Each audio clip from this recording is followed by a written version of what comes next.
Bilang tugon sa lumalalang problema sa basura, nais si Pastor Polo C. Kibuloy na gawing mas mahigpit ang parusa sa irresponsableng pagtatapon ng basura at pausayin ng solid waste management sa bansa.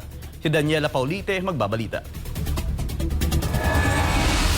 Iminumungkahi ng tumatakbong senador na si Pastor Apollo C. Kibuloy ng The Kingdom of Jesus Christ ang pagpapahusay sa solid waste management sa pamamagitan ng pagpapatupad ng Eco-Composting Receptacle o ECR. Ito ay isang sistema na idinisenyo upang gawing mas madali, organisado at epektibo ang proseso ng composting. Sa pamamagitan nito, ang mga nabubulok na basura tulad ng balat ng prutas, gulay, tuyong dahon at iba pa ay gagawing fertilizer upang maging kapaki-pakinabang sa mga halaman at kalikasan, habang ang mga hindi nabubulok na basura ay ire-recycle.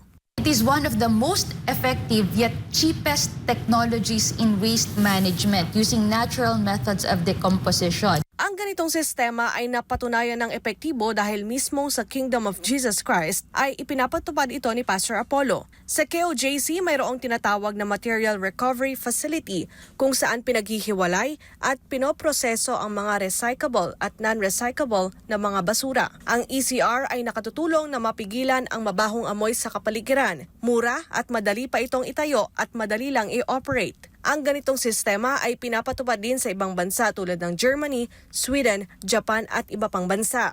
Samantala, iminumungkahi din ng butihing pastor ang mas mahigpit na parusa para sa mga irresponsableng nagtatapon ng basura tulad ng community service.